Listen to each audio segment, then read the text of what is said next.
আসসালামু আলাইকুম। জসিন্তা জিনিয়া স্বাগত জানাচ্ছি এনটিভির দুপুরের খবরে। ক্রাউন সিমেন্ট শিরোনাম দেখছিলেন, এবার পুরো খবর।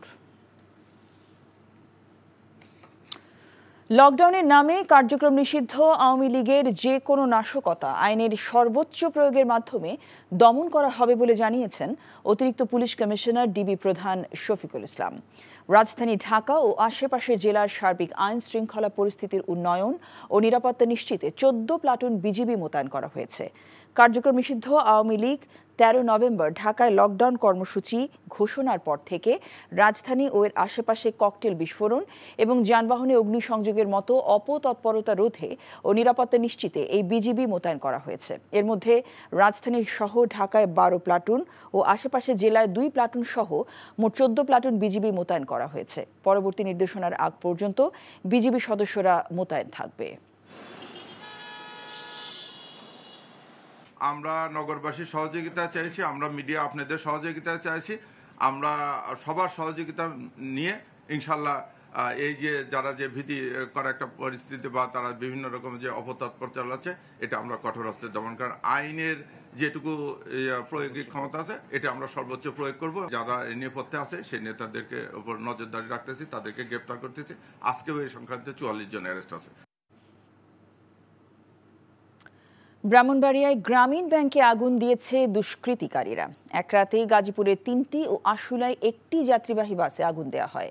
পুলিশ জানায়, ব্রাহ্মণবাড়িয়ার বিজয়নগর উপজেলার চান্দুরা ইউনিয়নের আমতলী এলাকায় গ্রামীণ ব্যাংকের একটি শাখায় গভীর রাতে আগুন দেয় দুষ্কৃতিকারীরা। এতে ব্যাংকের আসবাবপত্র ও ঋণ বিতরণের গুরুত্বপূর্ণ কাগজপত্র পুড়ে যায়।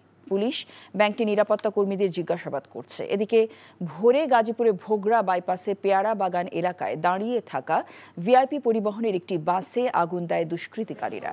খবর পেয়ে ফায়ার সার্ভিসের 2টি ইউনিট এ আগুন নিয়ন্ত্রণে আনে।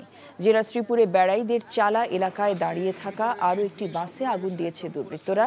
এর আগে গতরাত 11:15টার দিকে গাজীপুরের চক্রবর্তী এলাকার সিএনজি ফিলিং স্টেশনে দাঁড়িয়ে থাকা যাত্রীবাহী একটি বাসেও আগুন দেওয়া হয়।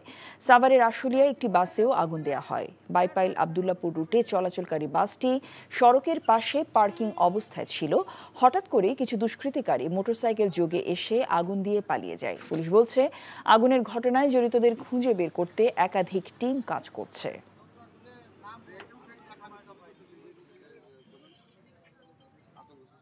গাড়ির মধ্যে ঘুমায় রয়েছি ভাই, হঠাৎ করে 2জন লোক কি জানি ভিতরে দিয়ে আগুন লাগাই দিছে। আমি গাড়ির ভিতরে ঘুমায় রয়েছিলাম, বুঝছেন, জানলা দিয়ে লাফ দিছি। 13 নভেম্বরে কার্যক্রম নিষিদ্ধ আওয়ামী লীগের কর্মসূচি সম্পর্কে বিএনপি স্থায়ী কমিটির সদস্য আমির খসরু মাহমুদ চৌধুরী বলেছেন, দলটি দেশেও নেই, নির্বাচনের দৌড়েও নেই, আর আগামীকালে কর্মসূচি নিয়ন্ত্রণের দায়িত্ব সরকারের। রাজধানী গুলশানে বিএনপি চেয়ারপারসনের কার্যালয়ে ইউরোপীয় ইউনিয়নের রাষ্ট্রদূত মাইকেল মেলারের সাথে বিএনপি মহাসচিব মির্জা ফখরুল ইসলাম আলমগীরের সাথে সাক্ষাৎ শেষে সাংবাদিকদের প্রশ্নের জবাবে তিনি এসব কথা বলেন। তিনি বলেন, কোনো দল সন্ত্রাসী কর্মকাণ্ড ঘটিয়ে নির্বাচন বাধাগ্রস্ত করতে পারবে এমন বিশ্বাস করার কোনো কারণ নেই, বরং নির্বাচনী কর্মকাণ্ড পূর্ণ উদ্যমে উৎসাহ উদ্দীপনায় চলছে। বিদেশি অংশীজন যারা আছেন তারা নির্বাচন নিয়ে কোনো শঙ্কা দেখছেন না, বরং তারা সহযোগিতা করে যাচ্ছেন বলেও মন্তব্য করেন আমির খসরু মাহমুদ চৌধুরী। আমি মনে করি সব কোর্টার থেকে যেটা রিপোর্ট আমরা পেয়েছি, যারা দেশেই নেই, সুতরাং যাদের কর্মকাণ্ড স্থগিত আছে, এরকম ওরা এখন সন্ত্রাসী কর্মকাণ্ড তো অনেকেই করতে পারে। এইগুলো সরকারের দায়িত্ব, সরকার পালন করবে। কারা করছে, সরকারকে তাদের গোয়েন্দা সংস্থা আছে, তাদের আইন শৃঙ্খলা বাহিনী আছে। আমরা আশা করছি সরকার আরো বেশি সচেষ্ট থাকবে। 16 নভেম্বরের মধ্যে জুলাই সনদ বাস্তবায়ন আদেশ জারি। নভেম্বরে গণভোট সহ 5 দফা দাবি না মানলে প্রধান উপদেষ্টা বাসভবনের সামনে অনির্দিষ্টকালের অবস্থান কর্মসূচি ঘোষণা দিয়েছে জামায়াত ইসলামী সহ সমমনা 8 দল। আন্দোলনরত 8 দলের নেতাদের বৈঠক শেষে এ তথ্য জানান জামায়াতের নায়েবে আমির অধ্যাপক মুজিবুর রহমান। যারা জুলাই সনদের আইনি ভিত্তি এবং এটাকে বাস্তবায়ন, সেজন্য গণভোট, এটা যারা মেনে না নেবেন তাদের নির্বাচন একেবারে 2024 সালের আমি আর দামি নির্বাচনের পরে 5 বছর যোগ করে 2029 তাদেরকে অপেক্ষা করতে হবে। শপথ নিলেন সুপ্রিম কোর্টের হাইকোর্ট বিভাগে নিয়োগ পাওয়া 21 জন স্থায়ী বিচারপতি। দুপুরে সুপ্রিম কোর্টের জাজেস লাউঞ্জে প্রধান বিচারপতি ডক্টর সৈয়দ রেফাত আহমেদ নবনিযুক্ত বিচারপতিদের শপথ পাঠ করান। শপথ অনুষ্ঠান সঞ্চালনা করেন সুপ্রিম কোর্টের রেজিস্ট্রার জেনারেল মোহাম্মদ হাবিবুর রহমান সিদ্দিকী।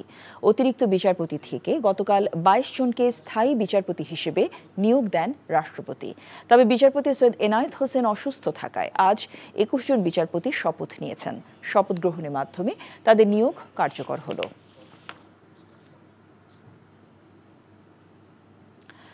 আন্ডারওয়ার্ল্ডের দ্বন্দ্বেই খুন হয়েছেন শীর্ষ সন্ত্রাসী মামুন। রাজধানী সূত্রাপুরে গুলি করে হত্যার ঘটনায় জড়িত থাকার অভিযোগে 5 জনকে গ্রেফতারের পর এ তথ্য জানায় ডিবি। আরেক শীর্ষ সন্ত্রাসী রনির নির্দেশে তাকে খুন করার কথা স্বীকার করেছে বলে জানান ডিবির অতিরিক্ত পুলিশ কমিশনার শফিকুল ইসলাম। যার নির্দেশে হত্যা করা হয় সে আরেক শীর্ষ সন্ত্রাসী ইমনের অনুসারী। গ্রেফতারকৃতদের মধ্যে সরাসরি কিলিং মিশনে অংশ নেওয়া 2 জনকেও আইনের আওতায় আনা হয়েছে। Apple শাহরিয়ারের report. ঢাকা মহানগর গোয়েন্দা পুলিশের হাতে গ্রেপ্তার হয়েছেন সন্ত্রাসী ফারুক ও রবিন। সম্প্রতি রাজধানীর সূত্রাপুরে শীর্ষ সন্ত্রাসী মামুনকে প্রকাশ্যে এ 2 জন গুলি করার কথা স্বীকার করেছে গোয়েন্দাদের কাছে। হত্যায় জড়িত অভিযোগে আরও 3 জনকে গ্রেপ্তার করা হয়। উদ্ধার করা হয়েছে হত্যায় ব্যবহৃত 2টি অস্ত্র। ডিএমপি মিডিয়া সেন্টারে সংবাদ সম্মেলনে জানানো হয় সীমান্ত এলাকা দিয়ে পালিয়ে যাওয়ার সময় তাদের গ্রেপ্তার করা হয়। জিজ্ঞাসাবাদে জানা যায় যে পলাতক সন্ত্রাসী কামালের উপর নির্দেশনা থাকে মামুনকে অনুসরণ করা এবং তার গতিবিধি তাদেরকে জানানো। সেই মোতাবেক সন্ত্রাসী কামাল ভিকটিমের সঙ্গে থাকে এবং তার সংকেত পেয়ে ফারুক ও রবিন ভিকটিম মামুনকে লক্ষ্য করে উপর্যুপরি গুলি ছোড়ে ও মৃত্যু নিশ্চিত করে ঘটনাস্থল ত্যাগ করে। মামুন নতুন করে অপরাধ জগৎ নিয়ন্ত্রণ করার পরিকল্পনা করায় তাকে খুন করার কথা গ্রেফতারকৃতরা গোয়েন্দাদের জানান। সরকার পতনের পর জামিনে বেরিয়ে নানা অপকর্মে লিপ্ত হয়েছে সন্ত্রাসীরা। তাদের নজরদারিতে রাখা হয়েছে বলেও জানান তিনি। প্রাথমিকভাবে আমরা এটা নিশ্চিত হয়ে গেছি যে নিহত মামুন, রনি এবং ইমন তারা একসময় এক দলভুক্ত ছিল। দ্বন্দ্ব তো জানেননি যে একজন জেলে গেলে আর একজন দখল নেয়। এটা তো আসলে চাঁদাবাজি সহ অন্যান্য দখলেদার এলাকার মানে প্রভাব প্রতিপত্তি নিয়ে এদের দ্বন্দ্ব। একজন জেলে থাকলে আর একটা গ্রুপ দাঁড়ায় যায়, তখন ও জেল থেকে বের এসে যাওয়ার পর স্বাভাবিকভাবে চেষ্টা করে যে তার হারানো সাম্রাজ্য বা হারানো ঐতিহ্য ফিরে নেওয়ার জন্য। দ্বন্দ্বটা তো এখান থেকেই হয়। গত সোমবার রাজধানী সূত্রাপুরে প্রকাশ্যে গুলি করে হত্যা করা হয় মামুনকে। সিসি ক্যামেরার ফুটেজে দেখা যায় 2 জন ব্যক্তি কয়েক রাউন্ড গুলি করে তাকে। গুরুতর আহত অবস্থায় হাসপাতালে নিলে ডাক্তার মৃত ঘোষণা করে। Apple Shahriar, NTV news, Dhaka. এই ছিল দুপুরের খবরে। এই খবরের ভিডিও সহ আপডেট জানতে ভিজিট করুন এনটিভি অনলাইন www.ntvbd.com।